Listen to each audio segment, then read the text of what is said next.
Thanks for checking in to the State of Basketball Podcast, episode 37. I'm Adam Miller, and I'm here with Jaren Will each and every week. And we're going to be bringing you the news and notes on all 11 Division I schools in the state of Indiana because in 49 states, it's just basketball. We might have shot our foot here, Jaren. Oh, why? We're going in an Indiana, state of Indiana-based podcast, and we are currently going live while the alumni teams for the two, biggest basketball brands in the state are playing each other. So not an ideal time to go live, but luckily recordings exist. Yeah. No, I think I texted you that earlier today. It's like, wait a minute. The game, the Men of Mackey and Assembly Ball TBT game started at 8 and we were going live at 9. So like it hit me at like 7. I was like, wait a minute. We scheduled poorly. I mean, really, they stepped on our toes because 9 p.m. on Sundays is our time. So, like, they should have adjusted. They should have moved to, like, 5 and been done. Honestly, but we're here. Yeah, and we're here. We're back. I'm back. Back surgery went literally back. Well back surgery went as well as it could. I'm still recovering, but I'm well enough to, be here, sit in a chair and talk basketball. So excited, not only to be back, but also for our show tonight. This is a guest that I think I brought up to you, Adam, shortly after we started this show, right? Shortly after we started our podcast journey of, you know what? I think I know a guy that we can get on as a guest. And, it worked out. He, has been a fan of the show. It's been supportive. We're talking to Connor Onion. For those of you who don't know, Connor Onion is a play-by-play broadcaster for ESPN, Big Ten, Fox. Anywhere that college sports is aired, Connor has probably broadcast, at least in the Midwest, right? I don't know if he's on ACC or SEC. Big brands, baby. Yep, exactly. Not only that, I mean, he's been broadcasting since college. He is a Ball State alum, so, ties in well with the show. At Ball State, he was a member of Ball State Sports Link, where he was named 3 times a top collegiate broadcaster in the nation, according to Sportscasters Talent Agency of America.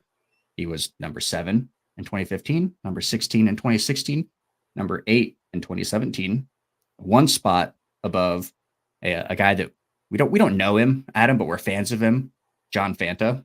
So really, yeah. If you follow, Fanta? Yep. All right, yep. Man.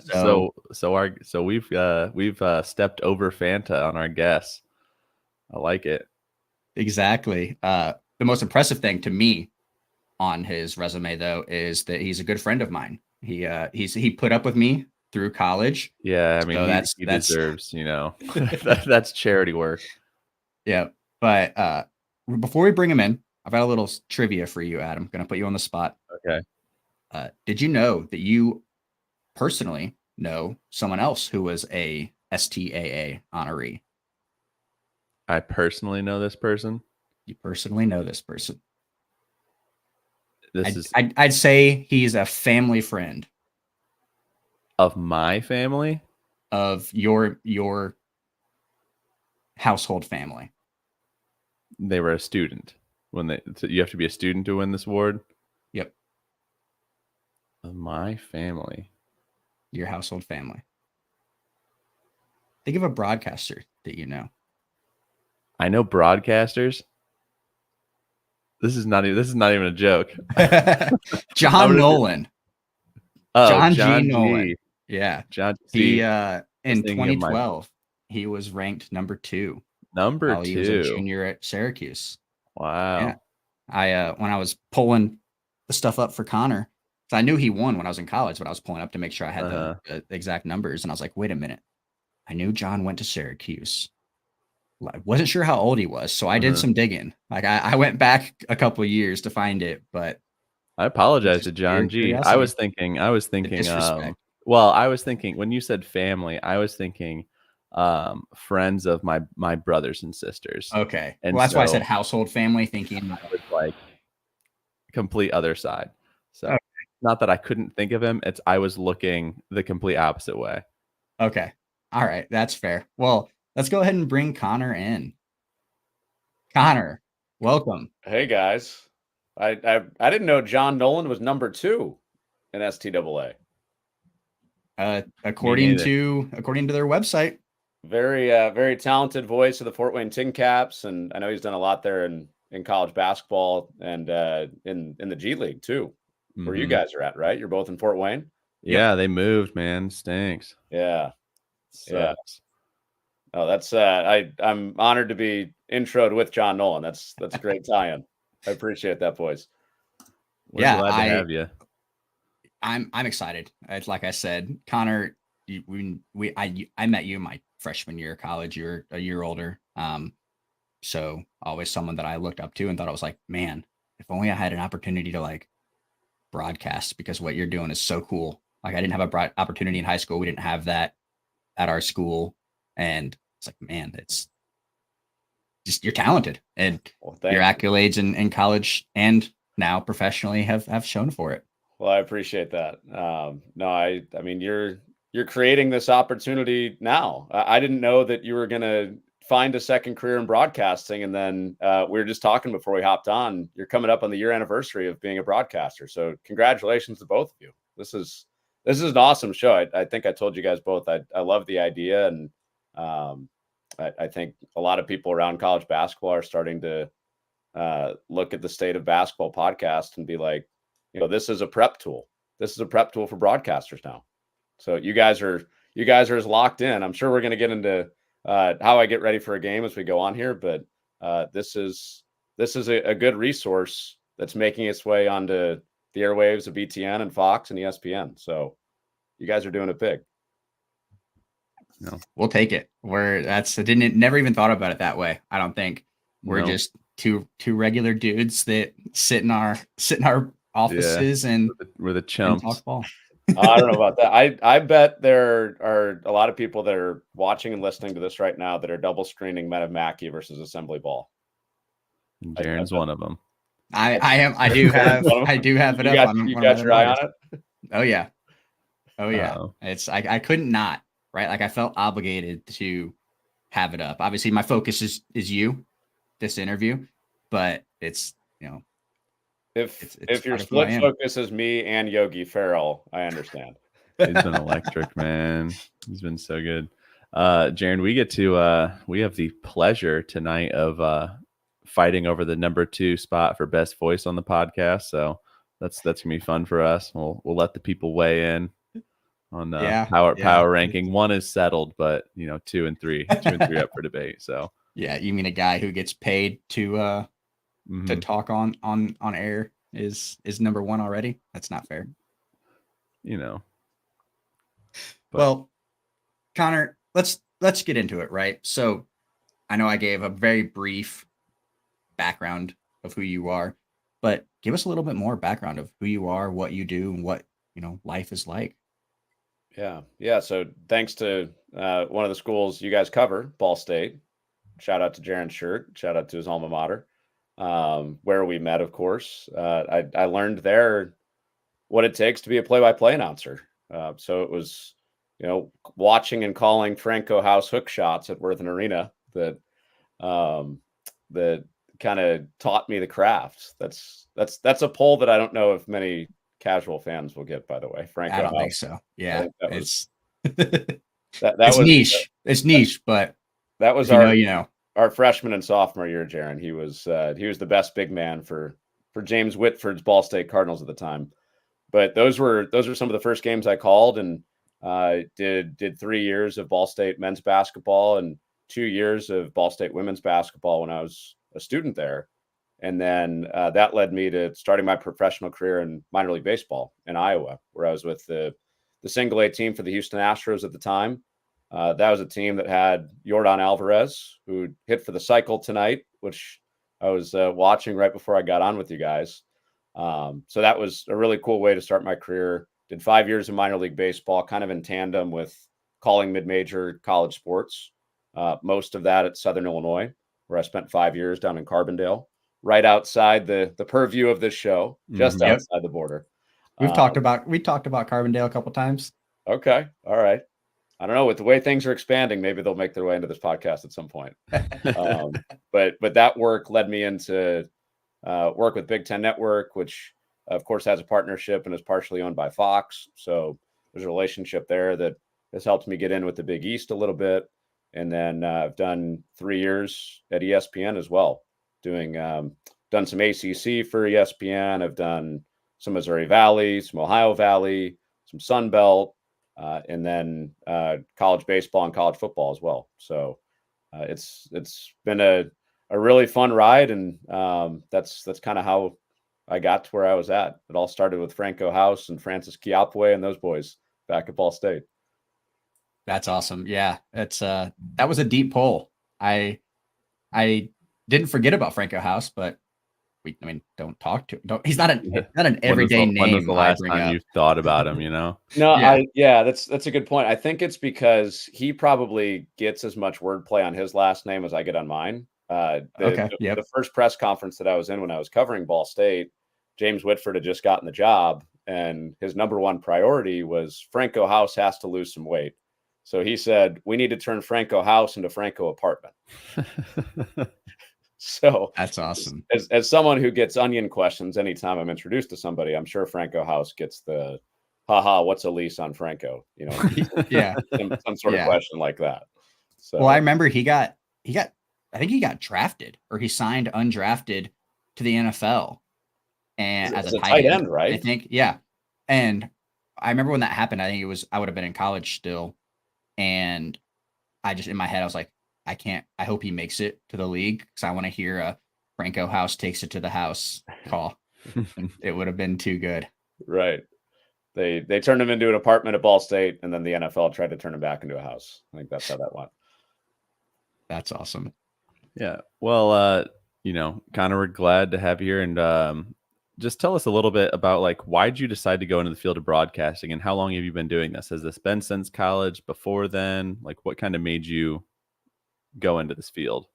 Yeah. So I played sports in high school, and I think a relatively conventional story for a lot of people that get into sports media is, they played sports at some level, or had aspirations to, play college basketball or play in the NFL or play in the NBA, something like that. And I had a pretty good idea that it wasn't going to extend beyond high school for me.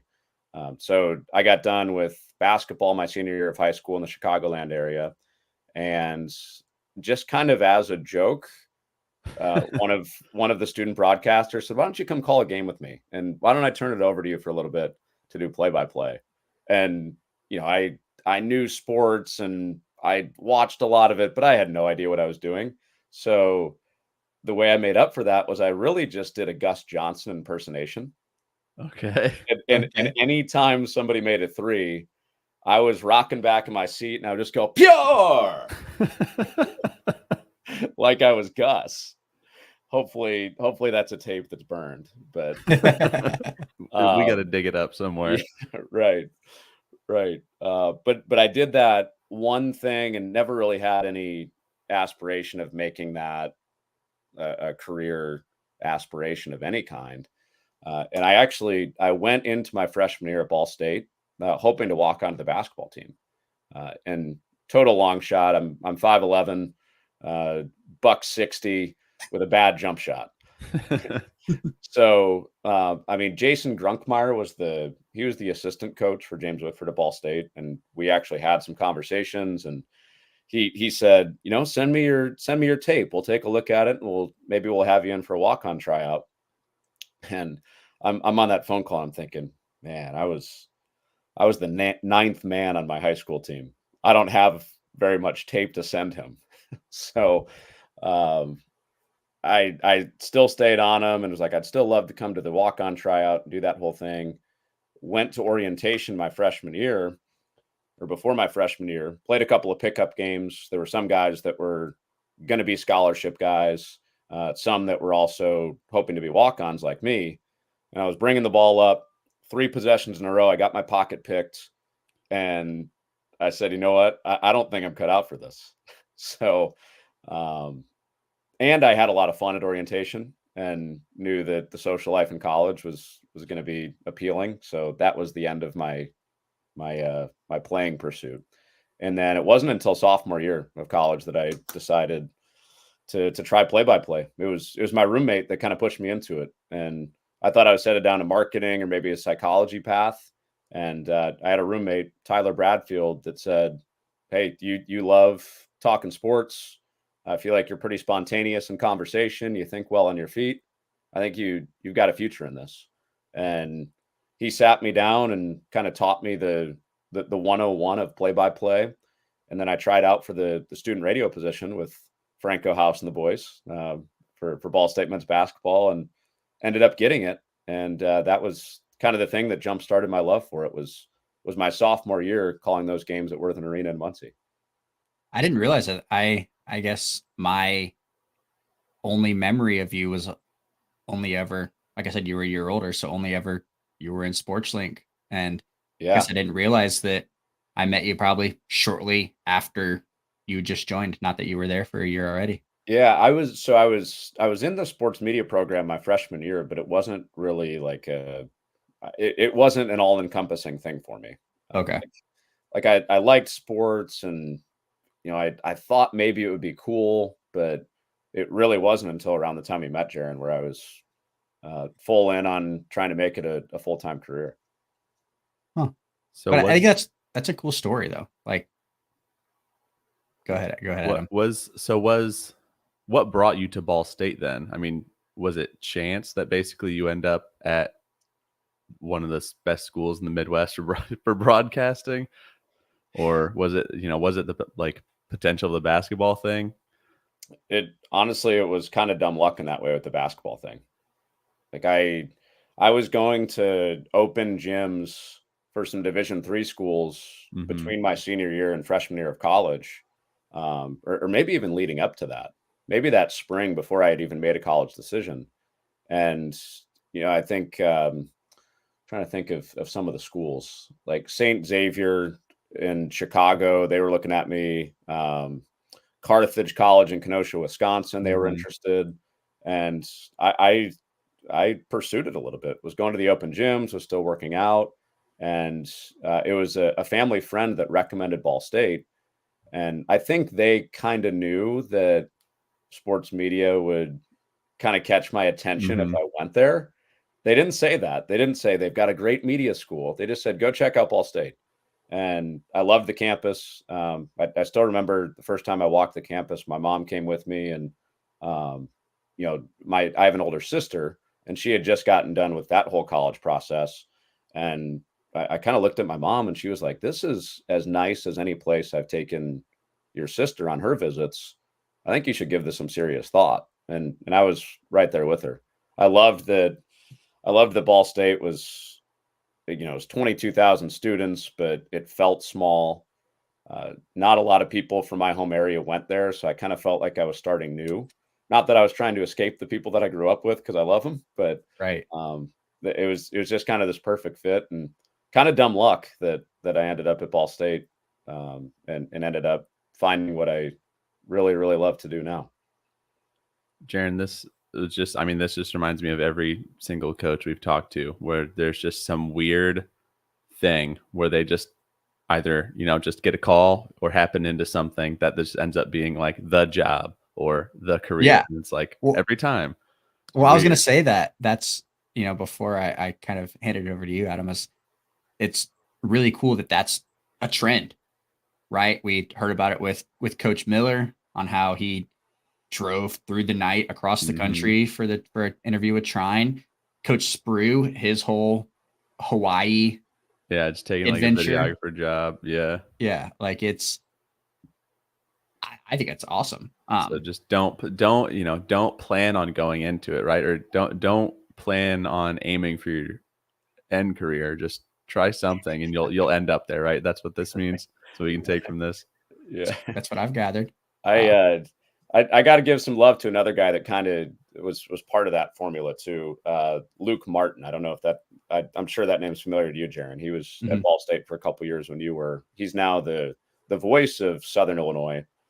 doing basketball and football and baseball there. But before I really figured out what I wanted to do, that conversation I had with my sophomore year roommate, Luke was on me to be a talk show host, and he kind of kept me in it. We hosted a show together called On the Clock, and he was one of the first people that I met at Ball State that really pushed me to pursue something in sports media. But I was kind of thinking like, no, like the mental health space sounds good.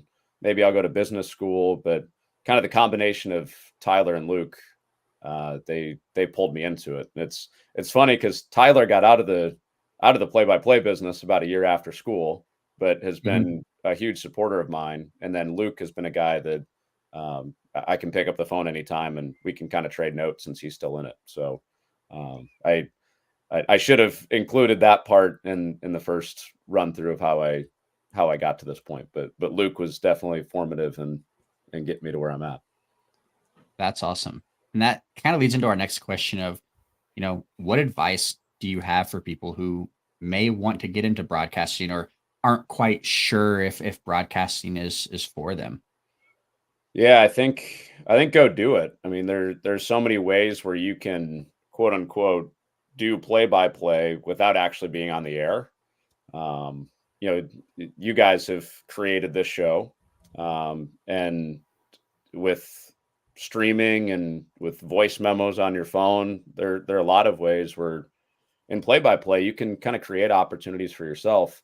The first time that I did that, where it ended up actually helping me get a job, was between my sophomore and junior year of college. I started kind of thinking that I wanted to go into baseball after I graduated college, but I had never done baseball at Ball State or anywhere else.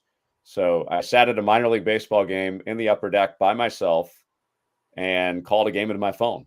And I feel ridiculous even telling this story to you guys and to a live audience, but it was a Friday night. The upper deck was empty, and I called all 9 innings into my phone, went back that night, listened to it, wondering if I had maybe a half inning in there that I could use to apply for a job.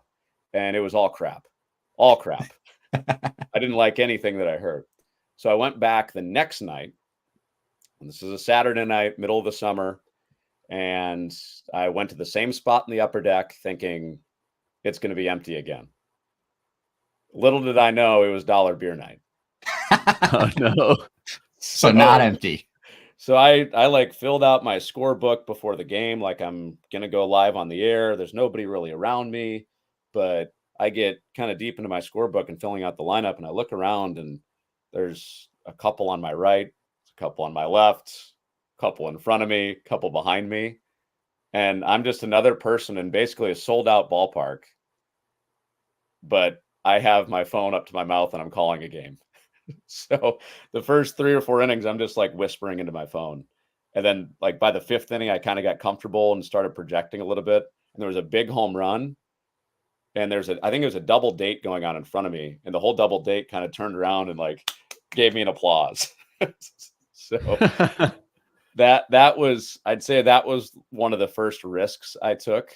But it ties into your original question of what advice would you give? And that's find a way to do it. Maybe don't do it on dollar beer night when the crowd might be pretty good, but if it's maybe a weeknight and there's lower attendance at a minor league baseball game, or you can sit up in the rafters at a college basketball game, you've always got the voice memos to go get yourself some experience.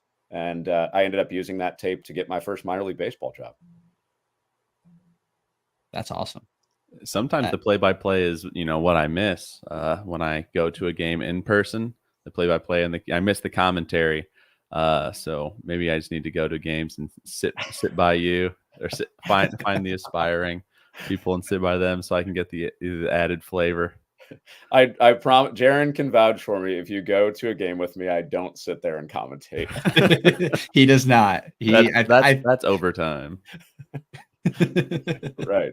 I mean, now for the right price, I would, but if we're just hanging out and having some beverages, I promise you, I'm not always on like that. If you have to pay to get in, nowadays, then you probably are taking some time off. Exactly. Is really what it comes down to. Good point. That's fair. Great point. So you're a play-by-play broadcaster. So kind of tell people what the difference between play-by-play and color commentators are and why you're one and not the other, basically. Yeah, so the color commentator is usually a Robbie Hummel or a Rafael Davis, or some player that had prominent playing credentials or coaching credentials, that is the quote unquote expert, and they're the why of everything that happens. I think of my responsibility as the what, and what's happening, what are the stories, what's at stake in this game. A lot of that falls on my shoulders, and the why and the X's and O's, and why Mike Woodson drew up a floppy screen, like that's the job of the color commentator. So that's kind of how we divide our job responsibilities. But there's a lot of meshing of those responsibilities when we get into conversation, because we'll go to a shoot around, which is the pregame practice on game day for every college basketball team. And that's usually where we talk to the coaches and get 15 minutes with them, and maybe a player, and they give us a little bit of insight on, what the scout is for the other team, and, maybe some players that are not available that night. And then we will sprinkle some of that stuff into the broadcast. So I'd say that's those are like the job prereqs, what I first described, but then there's a lot of back and forth that happens in between what we both do. Because at the end of the day, play by play and color, we're teammates, and we got to have each other's backs. So it's not a perfect formula of those things always being the case for each of us. Sometimes we'll cross over into the other's territory, but usually it's all in good taste, as long as we're being good teammates to each other, which I can't say I've had a bad teammate since I've started doing this. The places that I've worked, I've been really fortunate that they've hired really good people. So they've made my job as the play-by-play announcer easy. Awesome. So kind of tell us, like, peek behind the curtain, like, what's it like to be a broadcaster? I mean, you're assume on the road a lot. That's got to be a little bit tough. So tell us a little bit about what it's like living as a broadcaster, as a job. Yeah. Weekends are funny. I tell my friends that my weekends are Mondays and Tuesdays, but during college basketball season, that's not even always the case, because, as you guys know, there's something called Big Monday, where there are college basketball games. So, I mean, it's the dream job. I get to follow sports and read about sports and watch sports and talk to players and coaches, and work with some of the people that I grew up watching. It's all worth it to have kind of a funky social schedule.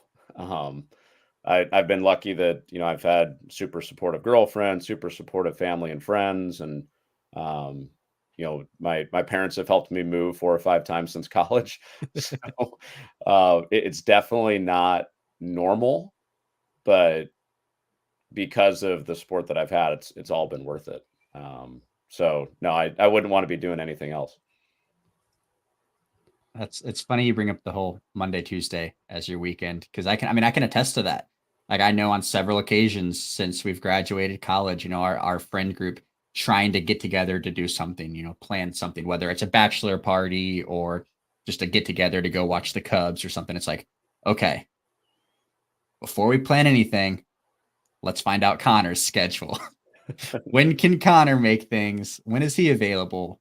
And let's all schedule around that. I feel like I owe you an apology, because it's like, yeah, you're absolutely right. But that's what I'm talking about, is you guys have been so cool with that like, I don't feel like I've been out on an island just doing my own thing, because everybody's been adaptable. So by the way, you guys timing this show up for a Sunday night, this is during the regular year. This is like my Friday night. You're hitting me right in the sweet spot. Nice. So this is prime time listening for me. Awesome. That was one of the things too, is like, okay, when can we get him on? Because basketball season's over, but football is going to be starting up. I know sometimes you do baseball, like you've done baseball over the summer a few times in the past, and you did the Big Ten baseball. It was like, okay, when in my head, I'm like, when is a sweet spot for Connor? When do I think he might be available? And boom, we made it work. Well, thank you for, like I said, thank you for your adaptability, both as a podcast host and as a friend. It's what I'm here for.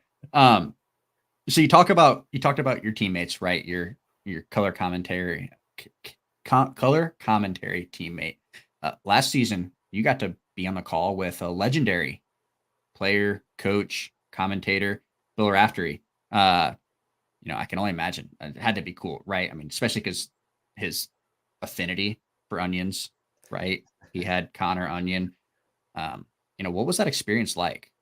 It with him, but also just in general, what was the coolest experience you've had while broadcasting? Yeah, I mean, that's right up there with any of the days that I've had in this profession. And big shout out to my bosses at Big Ten Network for organizing that, and a shout out to Bill for wanting to do it, because that was not a game that Bill had to do. It was a preseason game, and he's close with Rick Barnes and Tom Izzo, and it was a Michigan State Tennessee game, so I think that was part of getting Bill to agree to do it. Plus, we were raising money for the Maui wildfires, but it's such a cool experience, because we go to dinner the night before. Bill's kind of famous for that, as he likes to get the entire crew together. So we go out to Italian Place in East Lansing, and I was actually late getting there. I was coming from a college football game that night. So the entire crew is there, and Bill has saved me a seat next to him so that we can get to know each other a little bit.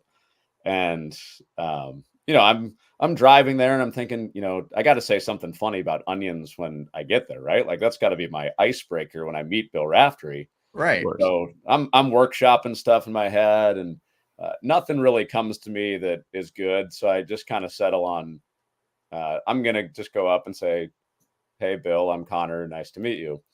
And I get there, I walk up and get ready to shake Bill's hand, and he goes, "Oh, onions. It's like I named you." So he handled the icebreaker for me. So that obviously made me feel super comfortable around him right away, just because he knew what we were doing. He knew what the bit was, with his catchphrase being onions and my last name. But that was an unforgettable meal, really an unforgettable 48 hours in the game. As good as that was, that ended up being a 1-point game where Kenneth Walker hit a shot to tie the game with like 4 seconds left. And the game was awesome. The experience was awesome, but the game really felt like a small piece of that experience, just because Raph is such an amazing dude to be around. That's awesome.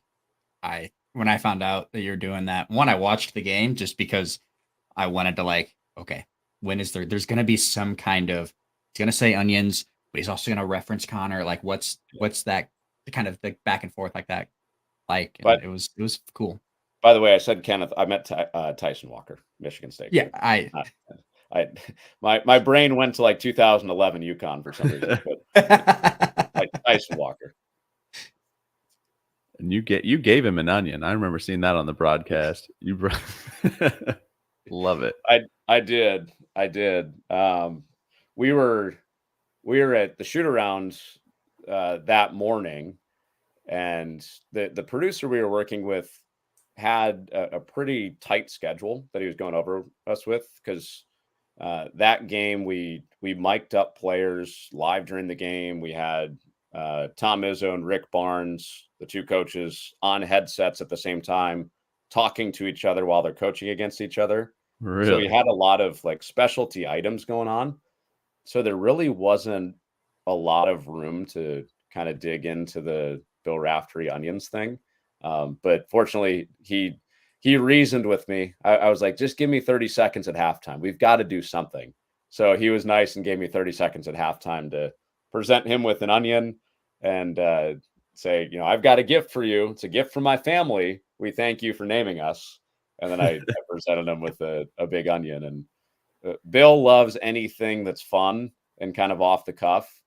And he could have been like, oh, this is silly. We've got 2 top 10 teams in the country here. Let's just focus on the game. But he knew what we were doing, and he was nice enough to play along and didn't shut it down at all. So that was another highlight of the day with Bill Raftery. That's great. So you kind of talked about it a little bit about pregame shoot around and going to even preparing for games by going to dinner with Bill Raftery before a game. So how do you kind of prepare both ahead of time before you get there, maybe the night before, and then also on game day? How do you prepare to call a game and get ready to be the guy who knows everything? Well, step one is listen to the State of College Basketball podcast. There we go. You heard it here first, folks. No, that is part of it, though. When you don't live in the market of the teams that you're covering, you want some local coverage, whether it's subscribing to the local newspaper, listening to a podcast, or catching the press conferences from the team accounts. That's a big part of the preparation for games. The nice part about covering the Big Ten, which is the conference that I spend my most time in when it comes to college basketball, is that I grew up on the league. I didn't go to one of the schools in the league, but being a Chicago kid, I was always watching Big Ten basketball. So I'm watching it anyway, even if I'm not covering the games. So there's a difference between when I cover a Big Ten game and when I cover, say a Sun Belt game that's not on TV all the time. I already know what Braden Smith looks like. Mm-hmm. I already know a few tendencies of what the Purdue point guard looks like. I would have to be living under a rock to not know who Zach Edey is. Pretty big rock too. Right. Yeah, maybe not for me, but if Zach Edey was living under a rock next to me, that would be yeah. The size of the Rocky Mountains. But when I go to do some of the games that are a little less covered, like say a Sun Belt game, for example, I'm kind of starting from scratch. So that's I'm usually getting on ESPN Plus and watching as much game tape as I can. And my questions to one of those coaches is probably going to be pretty different than my questions to Woodson or Painter if I'm covering an IU or Purdue game. Because, if you're an IU and Purdue fan and I walk into the gym and say, okay, who's your point guard?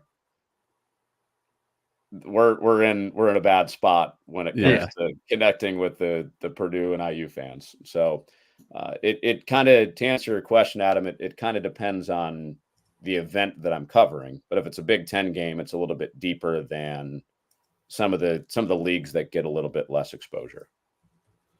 How do you get so quick with the names? I do flashcards. And that's usually for some of the teams that I haven't seen as much of. But if you put the Purdue or Indiana starting lineup out in front of me from last year right now, you could just show me their faces, and from watching them on tape enough and watching them on TV enough, I know who those guys are just from being exposed to them quite a bit. But yeah, flashcards, especially beginning of the season. If it's my first time covering a Big Ten team, it's I've got the number 1 on the front of the flashcard, flip it over, and I've got Jaren Wilt on the back of that, so I know that Jaren has the ball. So you definitely got to do that. Yeah, definitely got to hit the Zach Edey flashcard extra hard. Which one is he? Which one? Yeah, right. Right. That's one thing that I'm always impressed with is like how just quick they all, like, everyone in your profession is at just getting the names of anyone who does anything. Like, I think it was actually this guy, and they just fire it out. I'm like, I don't even know who this person is. Never heard of him before. Football is the hard one when you've got a roster of 120 guys, and who knows who you'll see on special teams running down as a gunner and making a tackle on special teams or forcing a fumble that changes the game. That's the tough one. Fortunately, with basketball, it's 10 guys on the court at a time. So starting the year with with football and then going into basketball. By the time you get to basketball season, it's like, okay, it's like, thank God.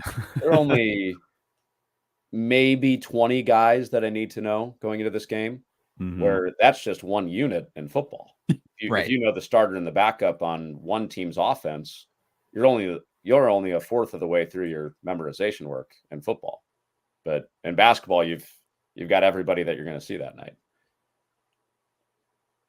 That's something I always wonder, because it's like, okay, especially when you're, up in the press box and you see a number, it's like, okay, it's a handoff to Kenyon Barner. Like, what? You could see that this far, one, but also you just knew his name just like that. Like, I've always thought that was impressive, and I know that I could not do that. It's funny that you asked me that question when I called Tyson Walker Kenneth Walker earlier on. You got the last name right. That's what's on the jersey. Right. And I've watched 65 Tyson Walker games over the past 2 years, and I still called him Kenneth. So hey, you're off the clock.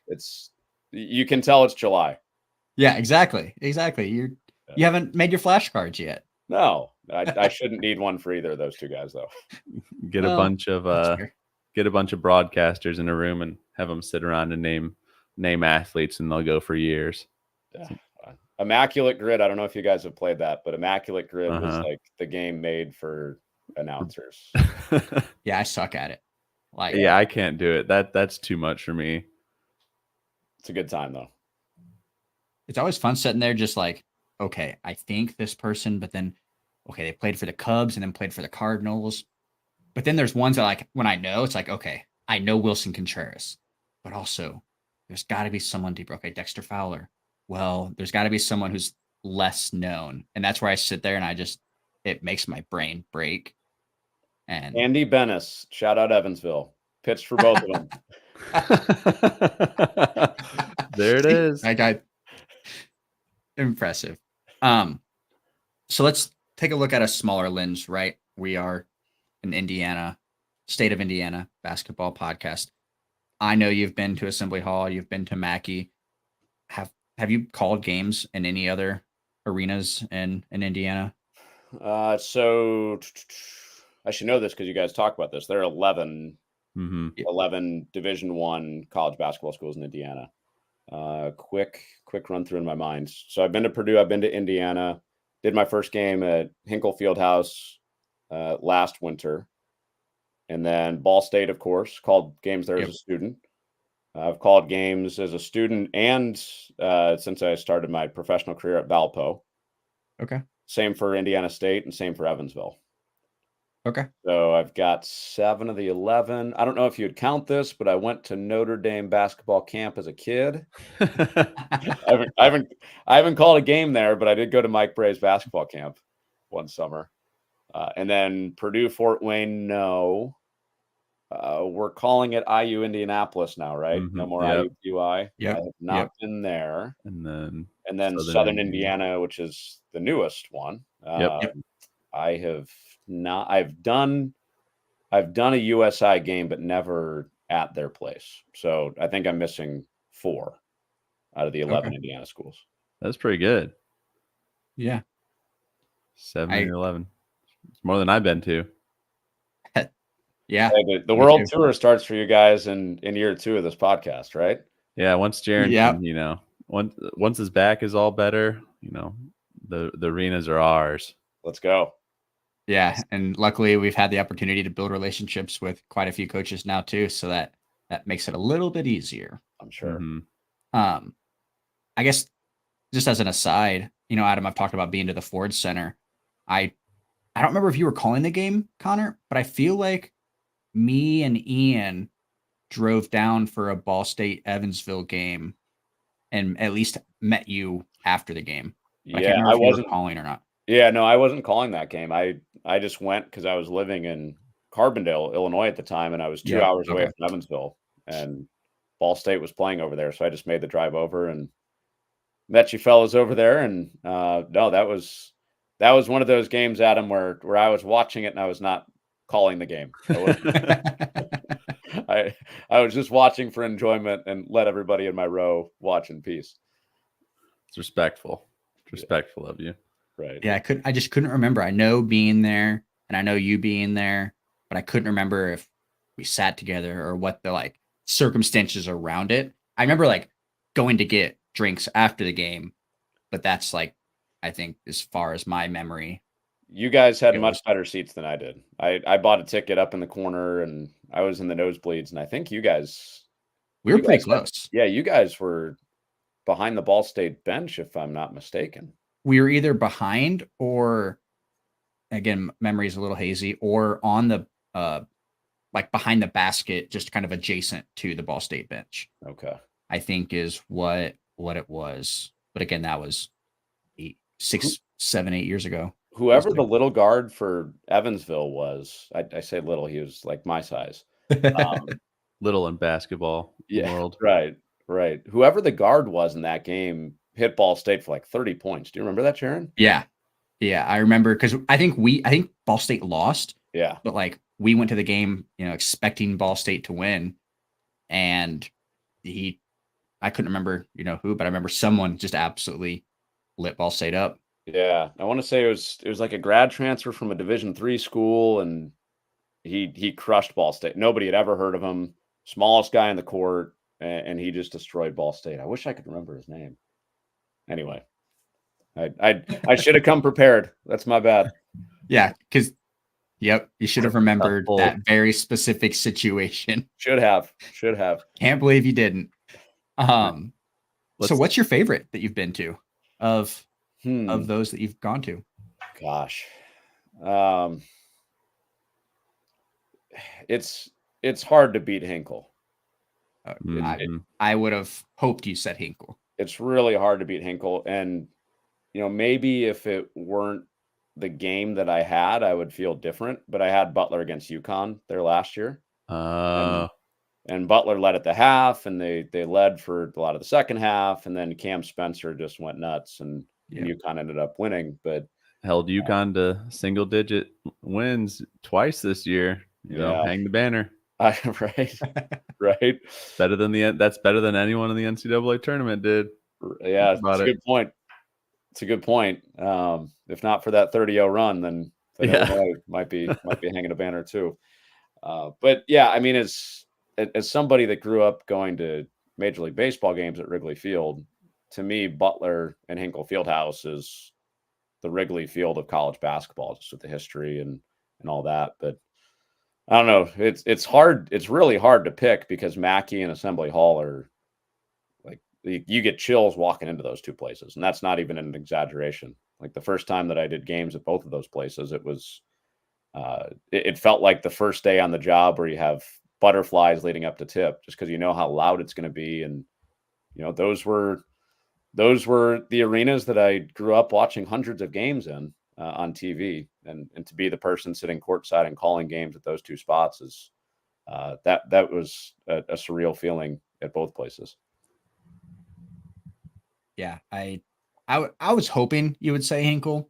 I left him off the list because I just escaped my mind that you did call that Butler UConn game. But yeah, I mean, we've talked about it several times just on our weekly episodes, Adam, just how special Hinkle Fieldhouse is. Like if any listeners can only go to one college basketball game in the state of Indiana, go to Hinkle. Mm-hmm. Like it's one of the meccas of the sport, in my opinion, at least. The natural light that comes in is just so nice. I don't know. You don't ever see that ever. I agree.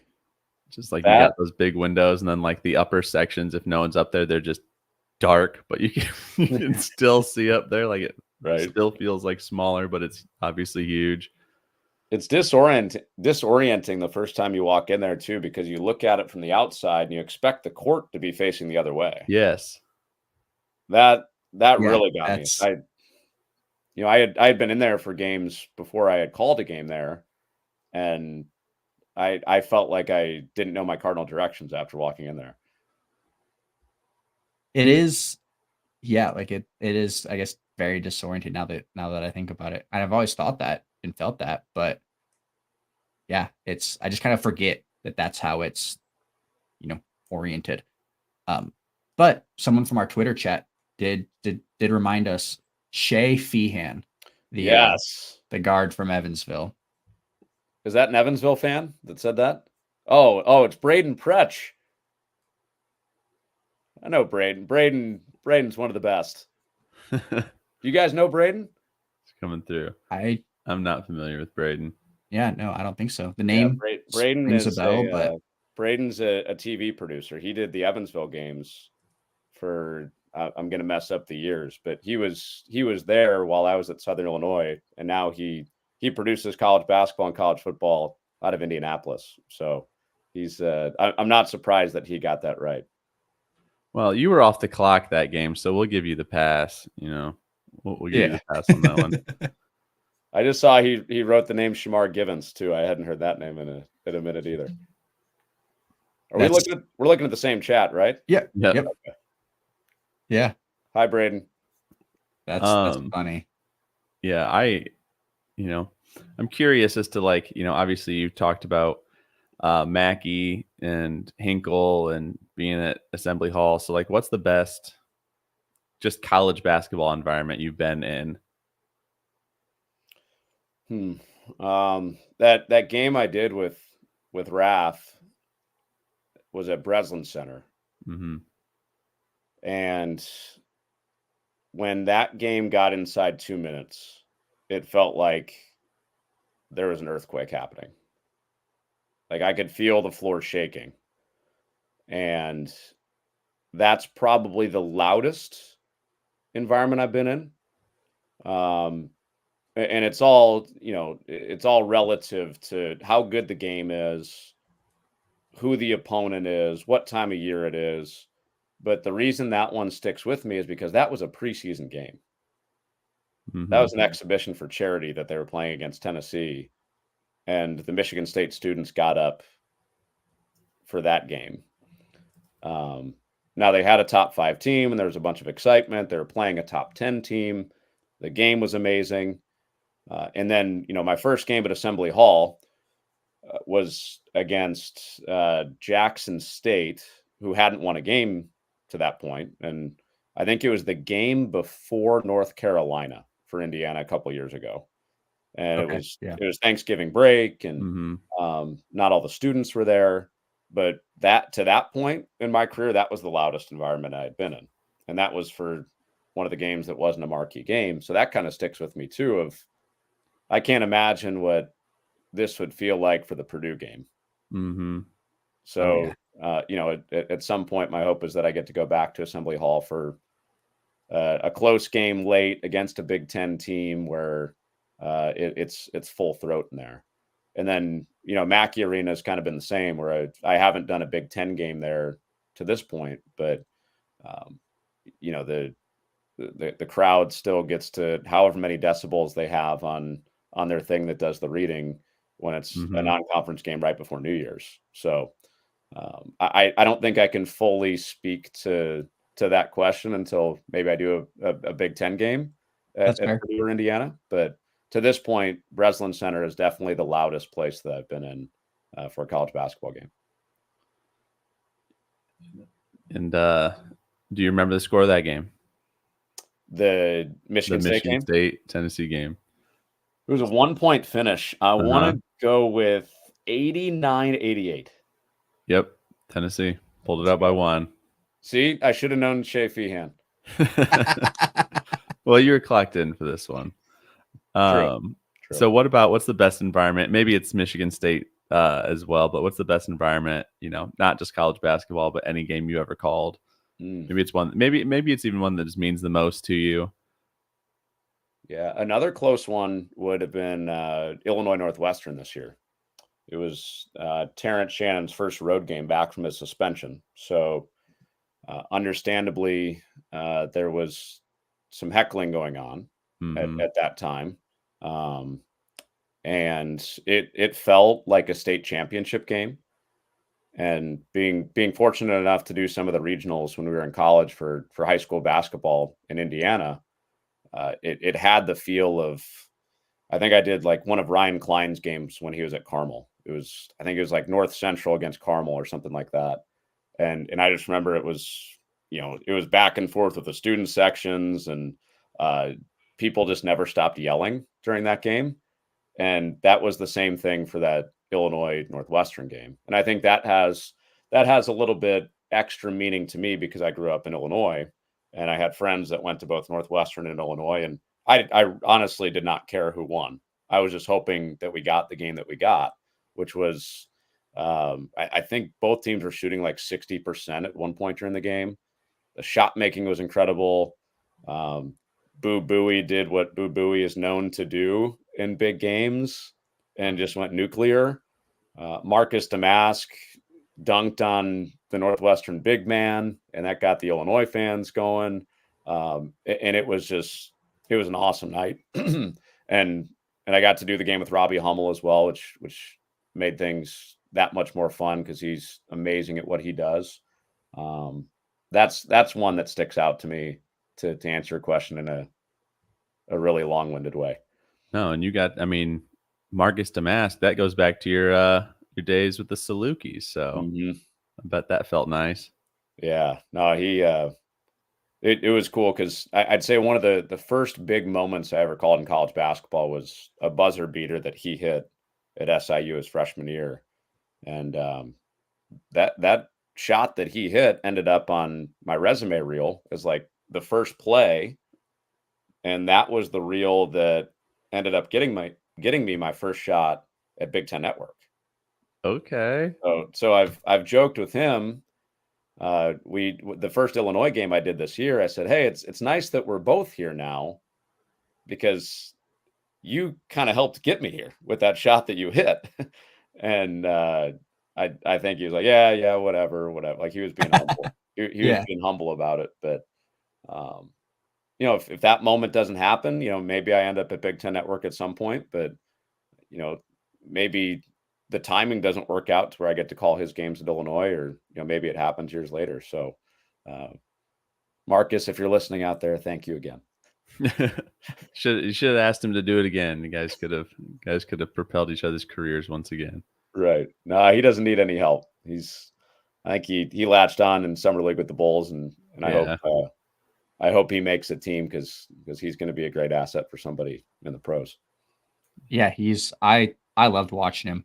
Obviously, I didn't know who he was before last year, and then it was like, okay, this guy, and then I realized that he was from SIUC, and I was like, you know what?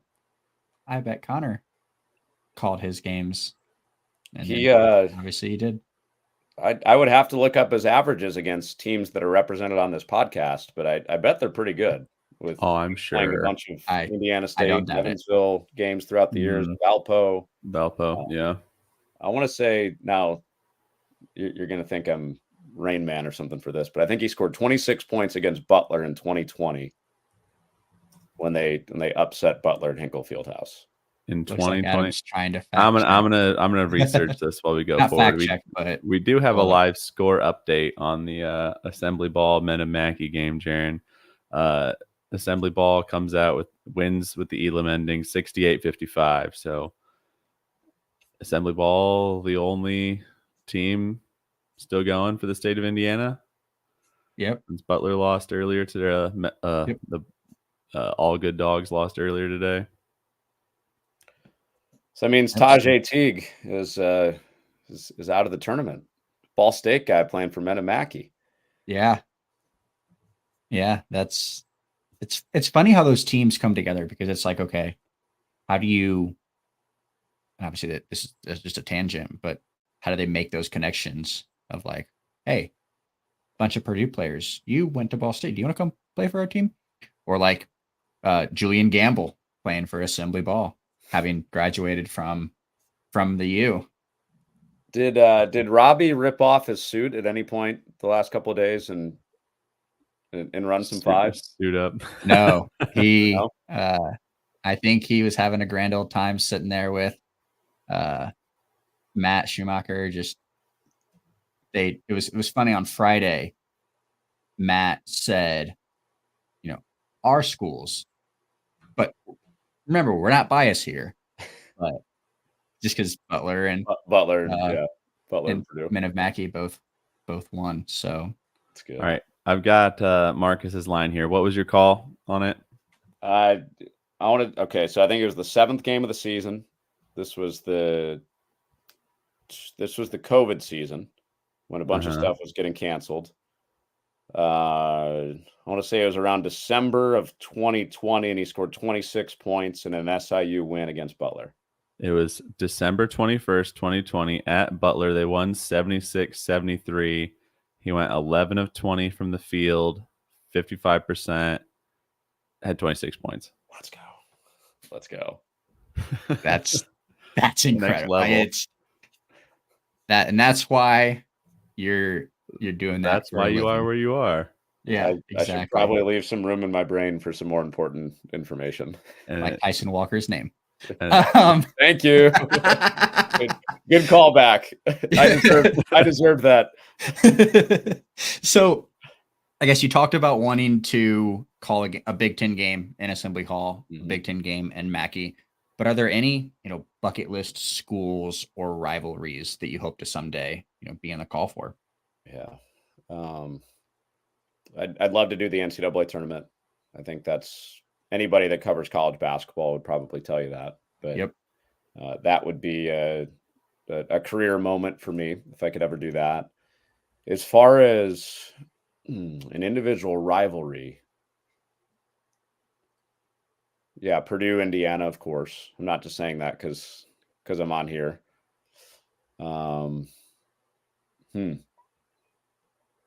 I think at its peak, I would have loved to do a Michigan-Ohio State basketball game.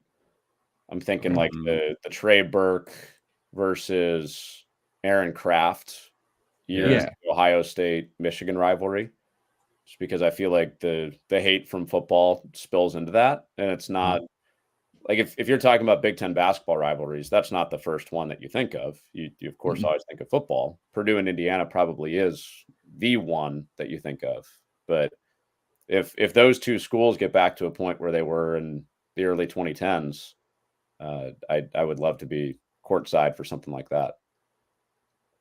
You know what's one place in the Big Ten I didn't mention? I know this is a state of basketball podcast talking about Indiana, but Nebraska is amazingly underrated. And they obviously had an NCAA tournament team this past year and started trending that way late last year. And I called my first game there late 2 seasons ago when they went on a little bit of a run. And I thought it'd be an okay crowd. I know Nebraskans show up for most things, but they hadn't done anything in basketball in a while. But that felt like a playoff NBA environment when I was in there for a late season game there. So that would be, I think, a big game. I think the Purdue fans close your ears a little bit, but something like the Purdue game there this past year where they stormed the floor, doing a big game in that environment would be one that I'd like to check off as well. Okay. That's a hazardous one to storm the floor on too. Yeah, it is. Yeah. I'm actually, speaking of Nebraska though, I'm surprised in my head, and you're probably in the basketball lens, but I'm surprised Nebraska women's volleyball wasn't on towards the top of your list of best environments you've called a game. Oh gosh. Nebraska versus Omaha. Yeah, you're right. My brain has been in basketball. I didn't name anything in football or volleyball. But that's like that's the one, because that can't be replicated. Right. Hopefully I'll get a chance to call another game with Bill Raftery. I'm never going to forget that first one, but I don't think I'll ever call an event like the Nebraska volleyball match. 92,000 people, set an attendance record for a women's sporting event worldwide. And just like the feeling of adrenaline that night, I've never felt anything like that. Like they're playing the Alan Parsons Project, the team's walking out of the tunnel. Like it felt like the 98 Bulls were about to walk into Chicago Stadium. It was unbelievable. So yes, Memorial Stadium, when they host a volleyball match, is the best environment that I've ever been in. Obviously I didn't expect you. We were talking basketball, right? Sure. So why would you have switched gears in your brain? But you brought up Nebraska. I was like, okay, I'm gonna bring it up just because I'm curious where that ranks, because just watching it on TV, I think I watched it just because I knew how big of a deal it was. So I guess for context, for all of our listeners, last fall, right? I believe it was right at the start of the women's volleyball season. Nebraska women's volleyball, which is a legendary program, played a volleyball game in the football stadium against Omaha. And if basketball is to Indiana, is as to volleyball is to Nebraska. It is just different. Yeah. And yeah, they set 93,000 packed into a football arena to watch volleyball. Mm-hmm. That's a great analogy. Insane. That's the perfect analogy. Volleyball is to Nebraska what basketball is to Indiana. Well said. Yeah, I just thought, I never thought to make that analogy before, but it just one of those things is like, yeah, that's the best way to put it for, all of our basketball listeners. So, but Duke, North Carolina, not a bucket list rivalry you'd want to call? Well, there you go. I have a one-track mind. My head was in the Big Ten. Of course. I'm just setting you up here. I'd love to be in that the little rafter thing that they call a booth at Cameron Indoor Stadium, and feel the crates below me shake, calling it a Duke North Carolina game. Of course. I figured that was, I knew what you'd say. I just wanted to mess with you. I figured that was too cliche of an answer. There you go. We'll put your name in for some fun games. We'll petition you for like Arkansas at Kentucky. We'll try and get your name out there. Try and get that for Calipari's return. There we go. What else could we get? Ole Miss going to Texas. We'll try and we'll put you in there for that one. Get you some fun games. So you want me to be right in the middle of controvery, is what you're saying? Yeah. I mean, memorable ones, right? Okay, fair enough. All eyes on you. All right. Well, I would not become a story when the story is that big. That probably would have meant I did something wrong. They'll just use your quotes.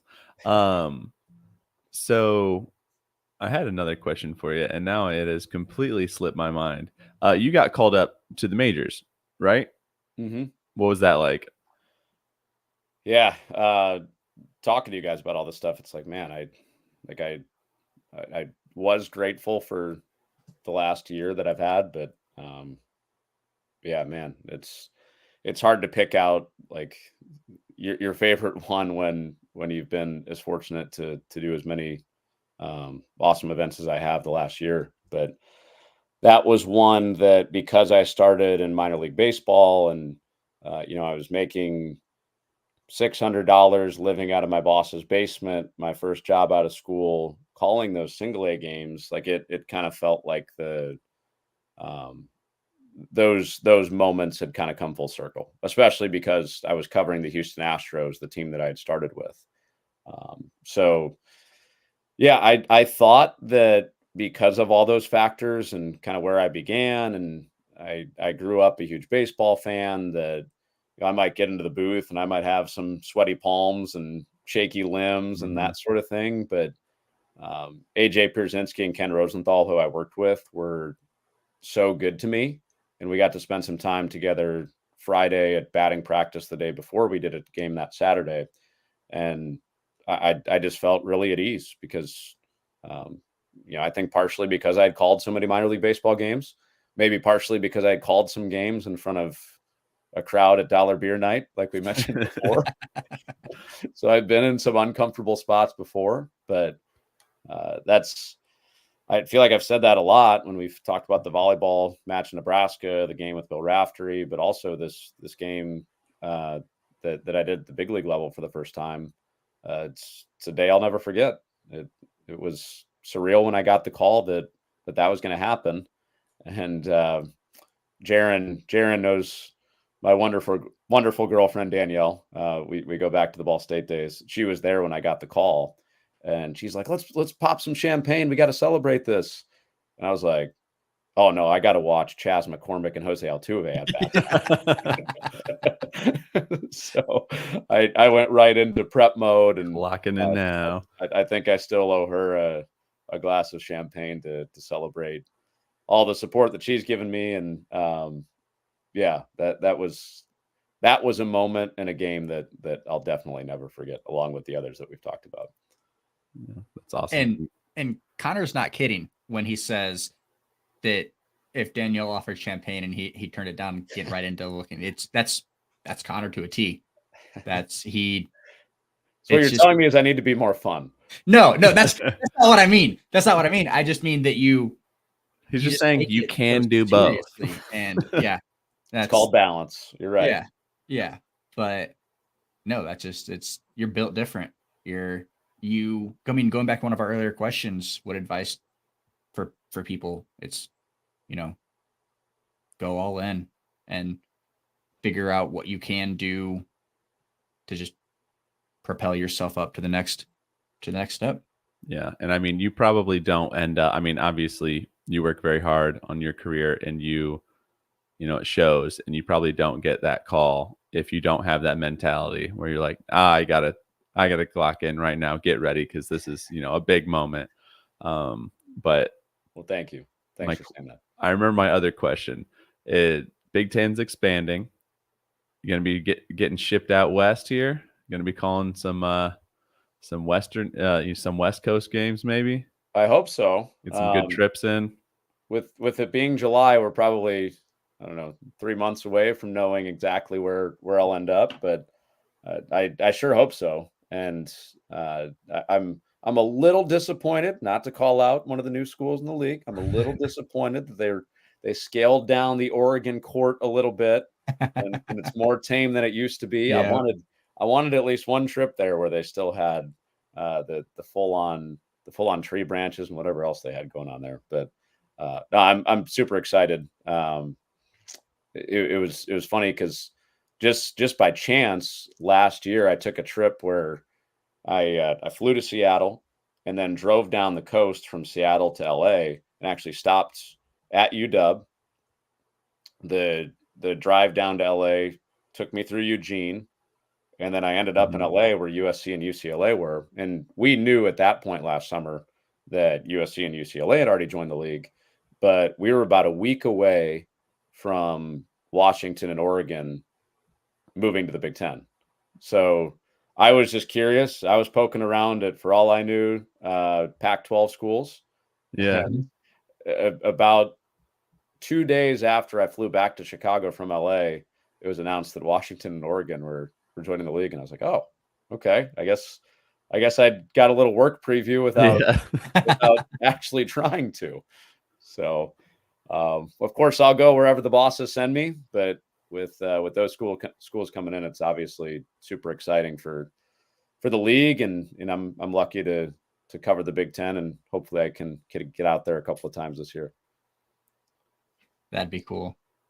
I've been to USC's arena for non-basketball related things, and it's a beautiful arena. It's interesting because it's smaller than Worthen Arena, but I've never seen Worthen Arena packed, and I can only imagine that the wait to get into USC's arena for games because of the how small and tight it is. I'm sure you guys were all over the story, but did you see the Eric Musselman recruitment house story on the beach? Yeah. So they rented out USC's staff during the open portal season.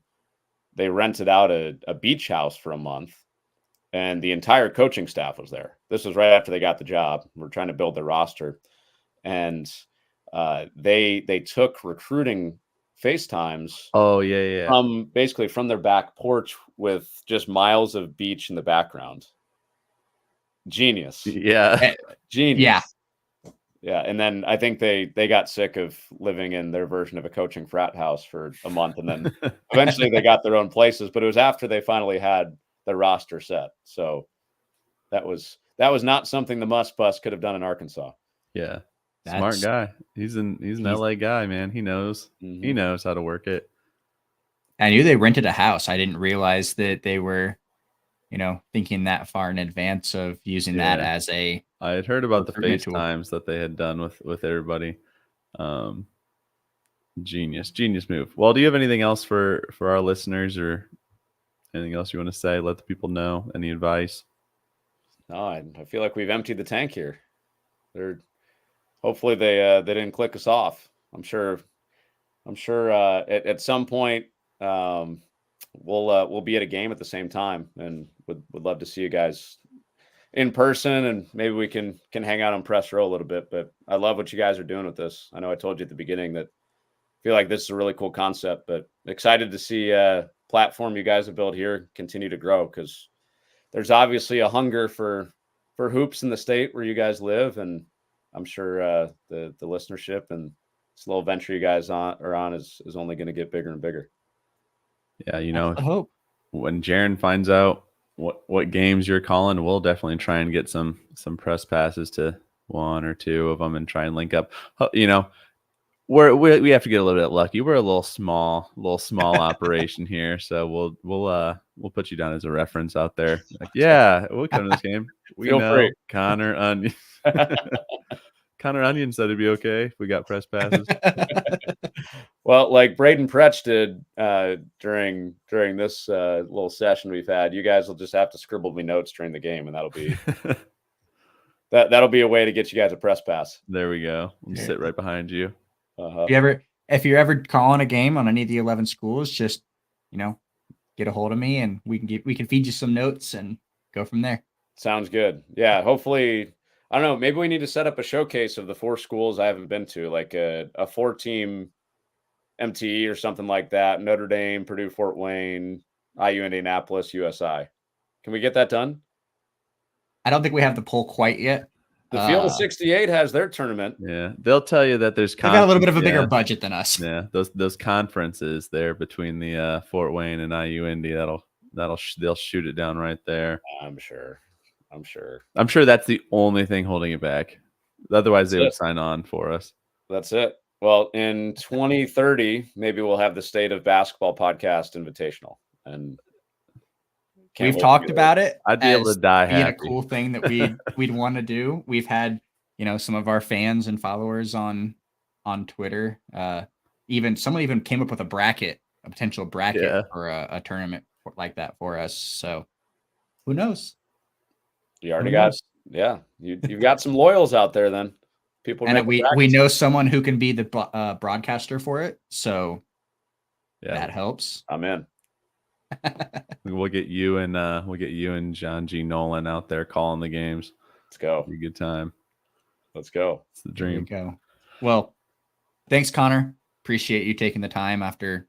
I know you had a busy last few days, so glad you could take the time to join us. Yeah, this is fun, guys. Thanks for asking me to come hang out. Appreciate you. Yeah, absolutely. Thanks, Connor. All right. See you, Connor. What a guy. What a guy. I'm just happy we got another story where someone just kind of fell into their career. Yeah, just ends up in their final spot, or not their final spot, his, like you said, career, but just like not expecting it. That's what I love those stories. I could hear, like, I could hear a million of them, never get tired of them. Yeah. I mean, I think I said that to Coach Miller, was just like, that's what I love. That's what I've loved about doing these interviews with all of these different coaches and players and now broadcasters. Is just, everyone's journey is different, but there's the similarities of how they made it to the next step, which is just, I think, inspiring for anyone who doesn't know what they want to do. They just kind of, just happenstance. Yeah. Now we got to find somebody that just like, yep, I wanted to do this, and I then got every single step along the way, and now I'm exactly where I wanted to be. And that's the dream. But we'll see if it ever happens. Yeah. I mean, we definitely got to link up with, find when he's calling a game in the state of Indiana, we definitely got to find a way to get down to that game. I feel like we're we're definitely able to be on the list. I think to get press passes. You know, helps the wallet a little bit to get down there if we can get a press pass as opposed to some nosebleed tickets. Yeah, I think it'll happen. I think so. I think it's possible. Luckily, unless they put him on IU Purdue, then yeah, that's good for him. Unlucky for us. Bad for us. we'll watch it. We'll watch it in Lafayette or Bloomington from a separate site. Yep. Well, anything else, Adam? No, I mean, we're going to be back next week. We're going to be joined, I think, if my calendar is correct, we're going to be joined by Sam Mervis from Indiana State, Southern Indiana. So our second Southern Indiana guest. So we'll be back with him, kind of talking about what in the world goes on at summer workouts and what to expect from the Southern Indiana Screaming Eagles. Yeah, so that's all I got. So look forward to that. All right. Well, I don't know when just going back to TBT, I'm not 100% sure. I think Tuesday night is Assembly Balls, the 7 p.m. on FS1 championship, I believe. Yes. The winner of their Eberline Drive Assembly Ball game moves on to play in Elite Eight. Is it the Elite Eight? Yeah. I mean, it's not the Elite Eight. Well, but it is the final eight teams. Yeah. So if you are a fan of TBT or the Hoosiers, check that out Tuesday night. But other than that, the clock is showing quadruple zeros, so it's time for us to get out of here. Thanks for checking in with the State of Basketball podcast. Wow, taking a week off makes it hard for me to remember. Blame it on the bag. Checking in with the State of Basketball podcast. We will see you next week. And remember, in 49 states, it's just basketball.